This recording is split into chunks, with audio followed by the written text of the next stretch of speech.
احتیاطی تدابیر حاصل کرے تو بہتر ہو. میں میر خورشید جمالینی بلوچستان نیشنل پارٹی کا CEC کا ممبر ہوں اور بلوچستان پارٹی سے میرا تعلق ہے، لیکن اس وقت میں جو یہ حالات دیکھ رہا ہوں پورے بلوچستان میں نا، بلوچستان تو ویسا پہلے سے ہی ایک آتش فشاں پہاڑ تھا، اس کے علاوہ ابھی جو قدرت کا جو نازل ہوا ہمارے اوپر، لیکن اس میں مرکزی حکومت اور صوبائی حکومت دونوں جو ہے نا اس وقت الزام ٹھہرایا جاتا ہے، وہ اس لیے کہ بلوچستان کی طرف ان کا بالکل نقطۂ نظر ہی نہیں ہے اس یہاں پہ آپ دیکھ رہے ہیں. دیکھا جائے جو کل جو بارش ہوا تھا یہاں پر گرے جو ہے وہ گر رہے تھے، لیکن لوگوں نے اپنے مدد آپ کے تحت عملیز تھے اس کو بچایا، بچوں کو بچایا.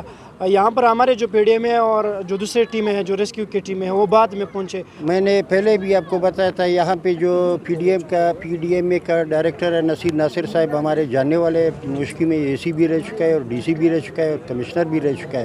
لیکن میں نے کل بھی ان کو ٹیلی فون کیا تھا، میں نے بولا پورا ایز اے ہول بلوچستان آپ جو ہے اپنے دروازے کھول دیں، مرکزی حکومت سے طلب کر لیں جو بھی ہوتا ہے تاکہ ان کا داد رسائی ہو. اس وقت سب سے بڑا کمزوری جو ہے نا حکومت وقت کی ہے، وہ لوگوں کا اس وقت دکھوں کا مدار جو ہے اس کے مطابق نہیں لا رہا ہے، اس کی ہم لوگ بھرپور مذمت کریں، چاہے صوبائی حکومت ہو یا مرکزی حکومت.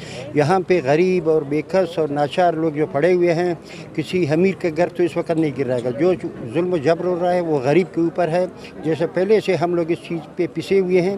اب مزید اللہ تعالیٰ کی طرف سے ایک قحط نازل ہوا تھا، اس کے بعد جب بارش ہوا اس کا بھی حکومت نے منصوبہ بندی نہیں کی تھی. سر اگر دیکھا جائے یہاں پر ابھی جو ہے FC کی ٹیم بھی پہنچی، ہینڈ دیے گئے، اس کے حوالے سے کچھ بتا دیں.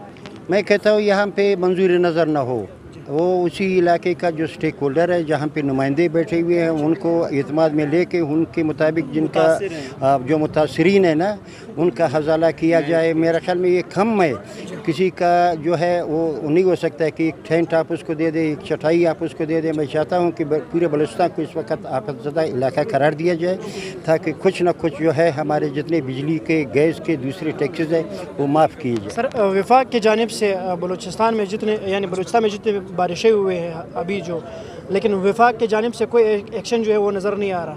وفاق پہلے سے تو ہمیں امید ہی نہیں تھا، پہلے سے آپ دیکھ رہے کہ وفاق بلوچستان میں اس وقت ہمارے خواتین جو بیٹھے ہوئے کئی دنوں سے اس بارش میں خواتین ہے، کیونکہ ہمارے پٹھان اور بلوچوں کے کچھ روایت ہے تو اپنے گھروں سے نہیں نکلے. جب باعث ویسا ہے وفاق کا پہلے دھیان ہی نہیں ہے.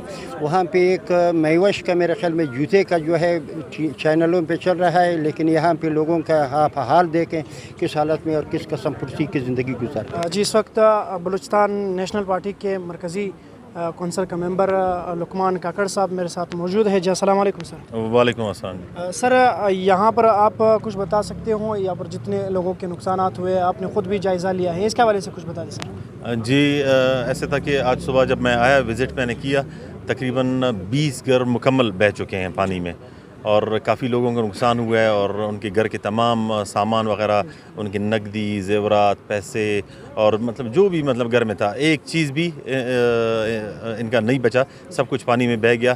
بمشکل انہوں نے اپنی جانیں بچائی ہیں. سر یہاں پر FC کی ٹیم بھی پہنچی ہے اور دیکھیں کارروائیاں تو حکومت کے بس میں نہیں ہیں جتنی تباہیاں ہو رہی ہیں، کیونکہ ہم تو تب جاگتے ہیں جب پانی سر سے گزر جاتا ہے.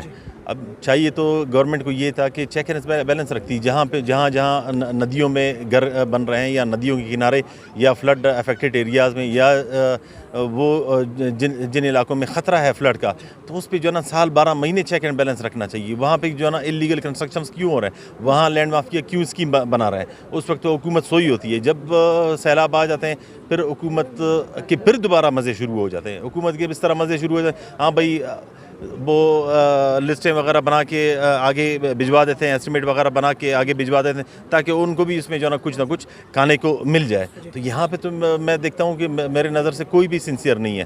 بہت کم لوگ ہیں سنسیئر لوگ ہیں، لیکن بہت کم آٹے میں نمک کے برابر ہیں. سر بلوچستان میں بالکل کوئٹہ میں ابھی جو ندیوں کے کنارے جتنے بھی لوگ رہتے ہیں، دفعہ 144 لگایا گیا تھا گورنمنٹ کی جانب سے، لیکن اس پہ عمل درآمد نہیں ہو رہا. دیکھیں دفعہ 144 کو امپلیمنٹ کون کرے گا؟ اس کی جو ہے نا امپلیمنٹیشن اسٹیٹ کی رسپانسبلٹی ہے، لگاتی بھی وہی ہے اور اس کو امپلیمنٹ بھی وہ کروائے. عام لوگ تو نہیں کر سکتے. وہ سی ایم بلوچستان ہے، ان کے پاس اتنا تو ٹائم نہیں کہ وہ جو ہے نا زمینی دورے کریں. تو میرے خیال سے بہتر کام کیے ہیں انہوں نے ہیلی کاپٹر میں، تاکہ جو ہے نا وہ زیادہ سے زیادہ جلدی سے جو ہے نا کم وقت میں علاقوں کو چیک کریں اور اس کے مطابق جو ہے نا آرڈرز ایشو کریں. ابھی تک آپ لوگوں نے یہاں جو سمال آباد ہے سر، آپ لوگوں نے کتنے ٹینٹ لائے ہیں سر؟ یہاں پہ کل رات بھی پی ڈی ایم اے والوں نے ہمیں تقریباً کوئی 10 فیملیز کے لیے ٹینٹس وغیرہ دیے تھے. آج پھر میں گیا ان سے، میں نے ریکویسٹ کی، پرسنل ریکویسٹ میں نے کی نصیر ناصر صاحب جو ان کے ڈی جی ہیں. پھر انہوں نے مجھے 10 فیملیز کے لیے مزید اسسٹنس دی جو ہم یہاں پہ ڈسٹریبیوٹ کر چکے ہیں. فوڈ پیکیج ہے جس میں آٹا، چینی، دالیں، جو مطلب چھوٹی موٹی گھی وغیرہ جو ضرورت کے سامان ہے وہ اس میں ہیں. جی وزیر اعلیٰ میر عبدالقدوس بزنجو سے سر کون سا درخواست ہے سر آپ کا؟ میر صاحب دیکھیں اس بلوچستان کے فرزند ہیں، بلوچ ہیں، اس سرزمین سے ان کا تعلق ہے. میں ان سے گزارش کرتا ہوں، میں ان کو خواست کرتا ہوں کہ وہ جو ہے نا اپنی رسپانسبلٹی اپنے لوگوں کے ساتھ، اپنے زمین کے ساتھ جو محبت ہے اس کا اظہار کریں اور اس کا جو ہے نا اپنی وفاداری کریں. سر ہم نے دیکھا میر عبدالقدوس بزنجو جو تھا اس نے جائزہ لیا گیا تھا، ہیلی کاپٹر میں لیا گیا تھا لیکن زمینی نہیں لیا. تھینک یو، بڑی مہربانی سر. جی اس وقت فرمان اللہ ملیزے کو اجازت دیجیے. جی تھینک یو، بڑی مہربانی.